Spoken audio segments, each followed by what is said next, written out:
to bandits, kidnappers, and sponsors of terror, surrender or face the full force of the Nigerian state. These windows of surrender will not remain open forever. No mercy will be shown to those who trade in blood of Nigerians. You see, this is the problem, and this is why I don't have confidence in President Bola Ahmed Tinubu. Because how are you saying that for bandits and every other person sponsoring terrorism, that they should surrender or they will face the Nigerian state? So pending when they decide to surrender, they can continue to kidnap, they can continue to kill, they can continue to rape our women, they can continue to keep kidnapping our children from schools. No, President Bola Ahmed Tinubu, this is the time for you to move in. You have been waiting for them to surrender for the longest. They have refused to surrender. For the longest, you have been calling on them to surrender, that they should drop down their arms. For the longest. But every day by day, the insecurity increases. Every day by day, they keep committing these atrocities. They keep committing this evil. And yet, you are waiting for them to surrender. Need I remind you what you promised in 2022? I'm going to play you a clip. You promised in 2022, this was not your words, when you were seeking election in 2022. You said that you were going to eliminate. These were your words. And thank God, it's from your own channel, TVC. So I'll play everything down to when you started speaking. Begin from Kaduna State, where the presidential candidate of the All Progressives Congress, Bola Tinubu, has promised to eliminate kidnappers and other troublemakers terrorizing Kaduna State in the northwestern region of the country. Asiwaju Tinubu, who gave this assurance during the APC's Northwest presidential campaign rally held in Kaduna on Tuesday, told the crowd of APC supporters that he will bring an end to the security challenges in the state. TVC News, Lopa Assam has more. Hundreds of support groups and thousands of supporters of the APC converged on Ahmadu Bello Stadium in Kaduna for the flag-off of the party's presidential campaign in the Northwest. And on the eve of this event, the presidential candidate of the party, Bola Ahmed Tinubu, together with his entourage, visited Birnin-Gwari to sympathize with the emir and his people who have been in the direct line of fire by terrorists. And there he donated 50 million naira to the families of the victims. His arrival at the Ahmadu Bello Stadium on Tuesday signaled the beginning of the presidential campaign in Kaduna. And together with his entourage, Asiwaju Tinubu immediately went round the arena, waving at the mammoth crowd. Also at the campaign rally was his running mate, Senator Kashim Shettima, as well as the governors of Kano, Kebbi, Jigawa, Plateau and Borno states, with party members from their various states.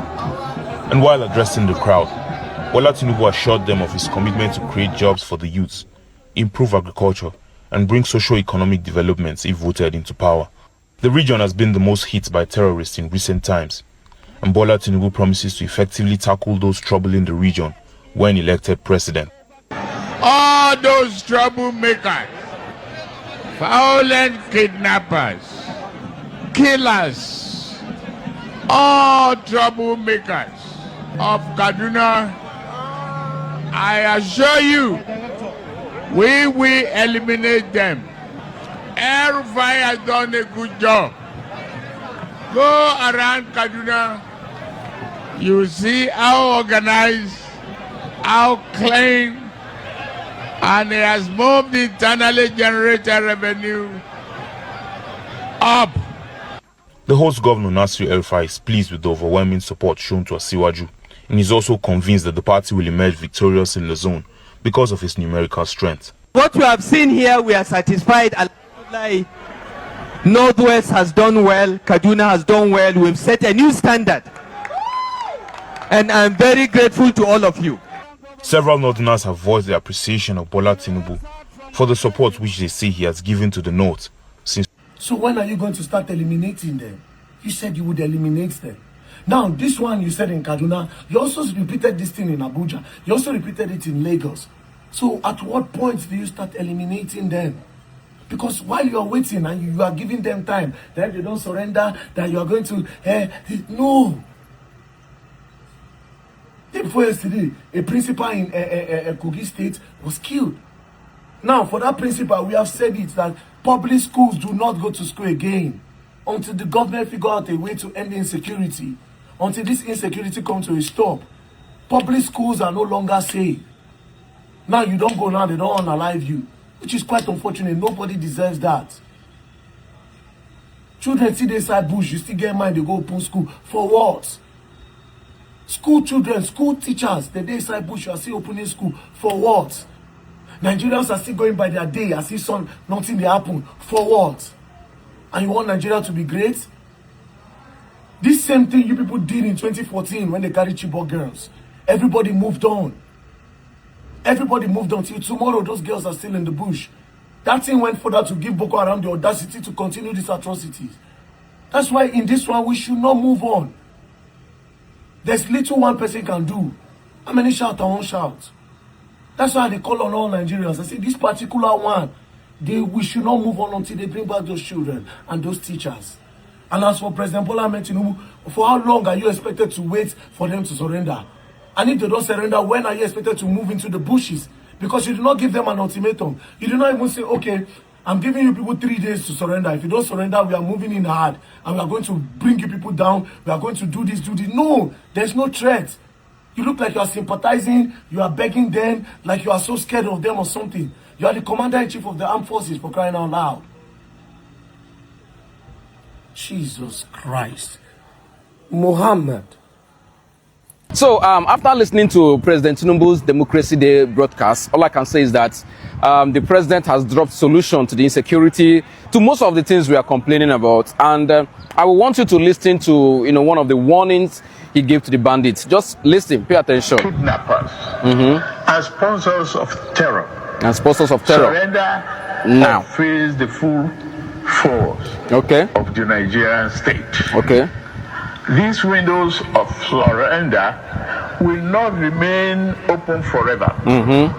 No mercy will be shown to those who trade in blood of Nigerians. Okay. So in case you don't understand, the president said to bandits and those who terrorize Nigeria, he said they should surrender now or else, something will happen to them. And he told them that the window to surrender, that window will not be forever. So he gave them, he said there's, when club won't buy player, there's window opportunity, window transfer. He said that window no go last, so that they should surrender. And he went further to say in the other videos that, the young people in Nigeria, don't give up in Nigeria, believe in Nigeria, that it is the young people that build the nation.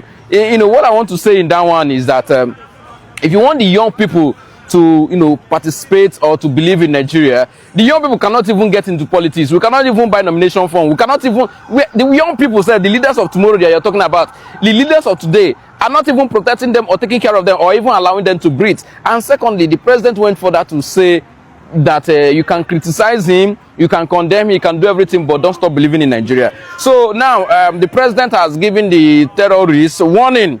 That warning is very important. When terrorists receive warning, when bandits receive warning, when they receive warning, it terrorizes them, it traumatizes them. They get scared, and guess what else happened? They will fear. Let's just wait that in the next 48 hours or 24 hours, the terrorists will start surrendering, they will start thinking of what the president said. Hey, yeah, we are really doing something bad, though. We should just surrender. Don't also forget that a few days ago, the president said that some people are using insecurity to jeopardize his government, to make his government feel bad and also to frustrate his government. And my question is, why are they also the same people who are saying the same thing, also condemning Sheyi Makinde in Oyo State, that he did not protect his people? So my question is, who is frustrating Sheyi Makinde in Oyo State, and who is also using security to frustrate the president? So if the president knows those who are frustrating his government with insecurity, please, the president, you have the power. You are the commander-in-chief of the armed forces. You almost have the legislative power. Why don't you just go after them, pack those people, lock them up, throw away key, because that's what we want. And today is democracy that the president said we should criticize and all that. Most of us that have criticized, we did caught today. I was kidnapped and locked up for 25 days. I was. You guys know the story now. So if you ask me, democracy day, what would I really? Are we really in a democratic, government? Are we really in a democratic government? So I will allow you to answer that question. But in conclusion of everything, the president don't give warning. He don't give serious warning to the bandits. and they must comply and listen to the president. That's just the summary of everything. Thank you, Nigerians. And tell me what you think again. If I missed anything that the president said, you can also tell me in the comment section. Thank you.